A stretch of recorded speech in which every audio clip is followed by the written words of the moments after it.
Good day, students. Welcome to this week's lesson. This week, we will be looking at landscape planning as part of the development process and landscape planning and in the context of communication.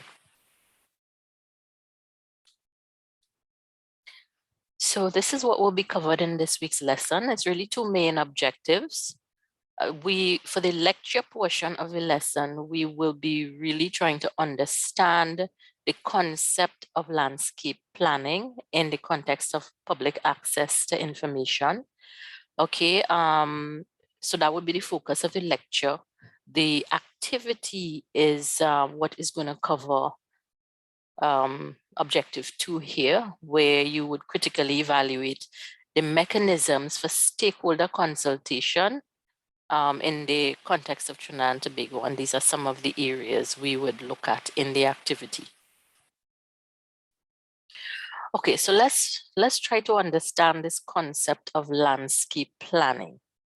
So landscape planning, this is an issue that is historically understood as an integrative discipline.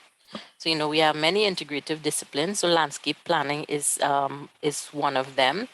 In relation to land use planning, landscape architecture, regional development. So remember, when we talk about regional development, we're really looking at, how are we modifying the landscape in order to improve the lives of persons within that region, and that development often includes urban infrastructure, roads, bridges, all of those things. So how are we changing the landscape?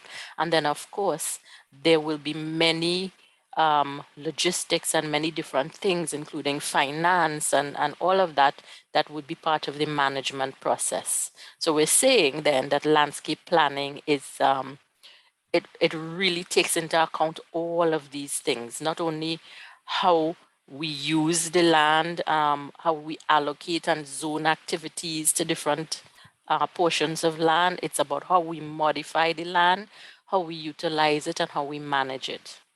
Okay. It is essentially the process concerned with the activities geared towards the articulation or the expression of an existing open space for the purpose of enhancing the quality of the environment. This is a definition provided by Esaga. I hope I pronounced that correctly. I believe I did. Okay, so this is how he or she defines it. All right, so for the purpose of enhancing the quality of the environment. Of course, remember that enhancement would also have to reflect how the human population in that environment is affected as well. Because remember, we are part of the environment.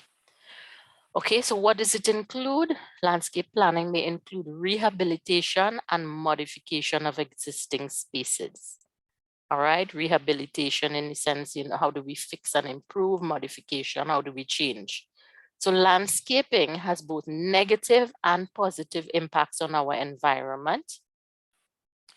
Negative impacts may include deforestation.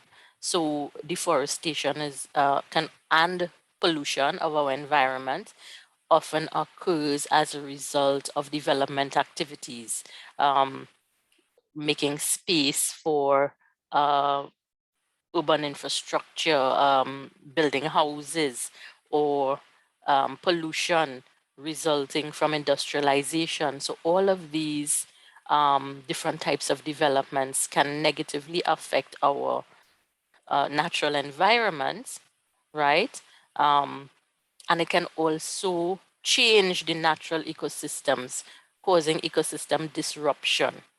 So what we're saying is all of these things actually, activities will be part of landscaping or landscape planning.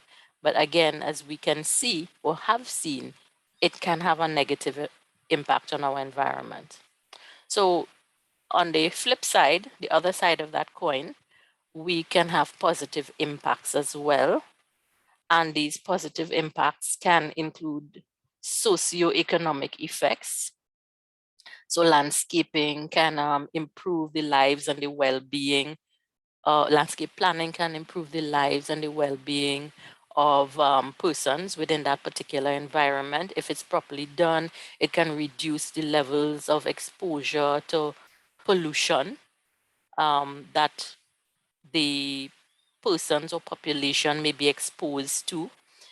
If landscape planning is properly and wisely done, it can also provide economic benefits and sustainable economic benefits for that matter. Because if you consider the other part of the question that talks about provision of contact with culture and nature, if proper landscape planning may determine a community can benefit socioeconomically from the development of ecotourism.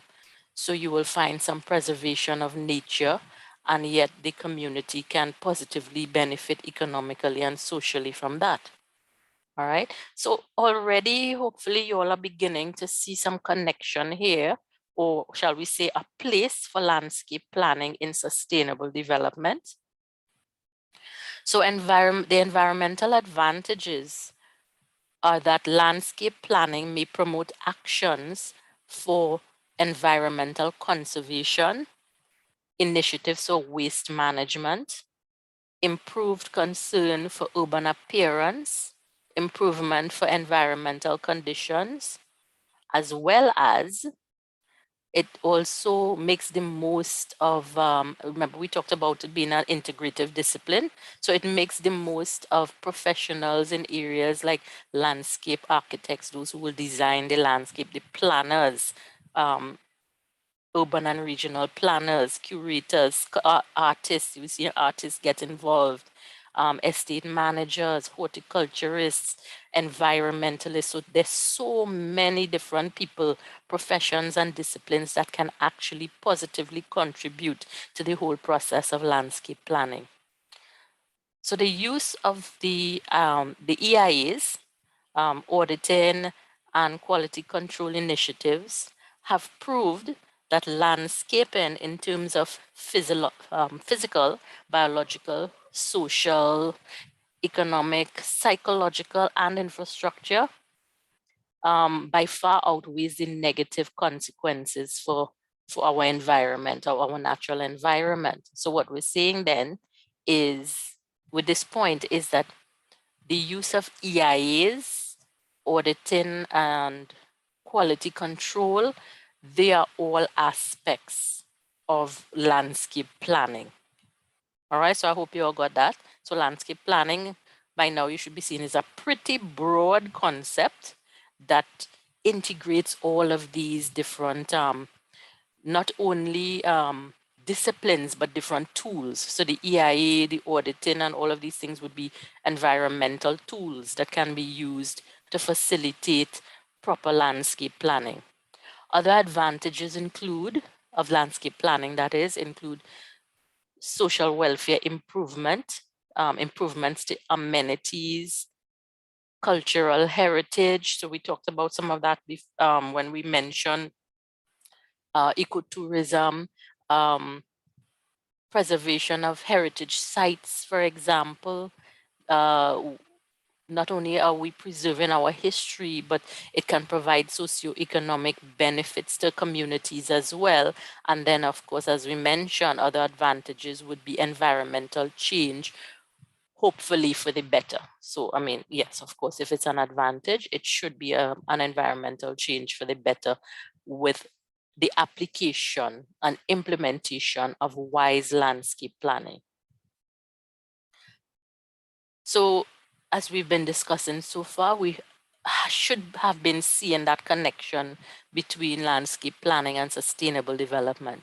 So sustainable development is a collective responsibility, right? We've already been seeing that. It's a collective responsibility. In some of our discussions before, that responsibility starts at the top, at the highest level, and it trickles down right to the individual responsibility. Sustainable development requires the unrelenting efforts of stakeholders, all stakeholders, decision makers and individuals in the realization of the goals and objectives. So the best way to arrest environmental degradation and promote sustainable use of the environment is to ensure that citizens participate in the control and management of nature's resources. This is a quote by um, Canas Gabi, Canas, I beg your pardon. You all can see it. All right. So forgive me. It's a little difficult to pronounce. So again, it is a collective responsibility. This is where, again, we talk about the importance of that stakeholder participation, not only in terms of decision making, but that participation that lends a broad perspective and a broad understanding of the issue, thereby allowing us to develop policies and strategies that would be more comprehensive in nature and hopefully capture most of the major issues when implemented. Right? So landscape planning is a strategy for achieving the social, economic, and environmental objectives of sustainable development. Okay, so get that. That's an important point there. It is a strategy for achieving the goals or the objectives of sustainable development. So what are some of these goals? The social objectives include participation in environmental monitoring and management. So you can actually have on a very localized level in communities, you can have groups within communities that are assisting in the monitoring and the management of the local environmental issues, such as, if they are trained, you can actually have local community members sampling and even testing water quality, for example, or carrying out management issues on a localized level, such as, let's say, landslide mitigation strategies in terms of how they utilize the land, how they manage the land. So those are some examples of participation on the local levels. Also participation in the promotion of cultural identity, institutional development. So you can do at the local levels as well. So I'm just giving you local levels, but of course, remember there are different levels, all right? You can have community environmental groups, watch groups, etc. All right. This allows them to be self-empowered to make changes and make decisions within their own communities. Participation also allows for groups that would normally be marginalized to have a part in the decision-making process. So marginalized groups may be, for example, indigenous peoples, disabled, elderly, etc. Women in some cultures would be marginalized groups. Some economic objectives would include growth, equality, and efficiency. So remember, that growth can involve, if we're talking from an economic perspective, employment rates, improving employment rates, improvements in skills training, and all of these things, growth in entrepreneurship, etc. And all of this will improve local economies and essentially raise standards of living in society. So these are some of the economic objectives of sustainable development. And ecological objectives would include biodiversity conservation, such as, let's say, our forests, etc., and wildlife, etc. Retention of ecosystem integrity. All right, so you try and have systems in place so as not to disrupt ecosystems in any significant way, as well as management of other types of resources. So those would be your ecological objectives. So given the social, economic, ecological, cultural, recreational, ethical, and aesthetic values of landscape planning. Notice how many things there are, shall we call them subtopics or sub-issues under the broader concept of landscape planning. It has been recognized as a major tool in the attainment of environmental sustainability. All right, so here again, you are reminded and it is reinforced that landscape planning is a major tool to be used in environmental sustainability. So, in summary, so as you can see, it's a short lesson, all right? But what are the main points we need to get out of what we have just discussed? Sustainable development is the key to our future, and one of the best ways of achieving it is through integrated landscape planning and environment impact design. Right? So the planning, the landscape planning and the design of the environment will have either a positive or negative impact. So all areas of environmental landscape planning require the collective efforts of all stakeholders to positively impact all the spheres of the environment, that is social, economic, and ecological, as we have just looked at. Okay, so as we usually do, I would like to refer you, for this week's activity, I would like to refer you to the Unit 6 resources provided for you in this week's lesson block. There are quite a number of resources, most of which would be necessary for you to access in order to complete the activity. So the lesson activity. So the lesson activity is a group completion activity where you would be required to complete a matrix or a table using information that would be provided from the unit resources.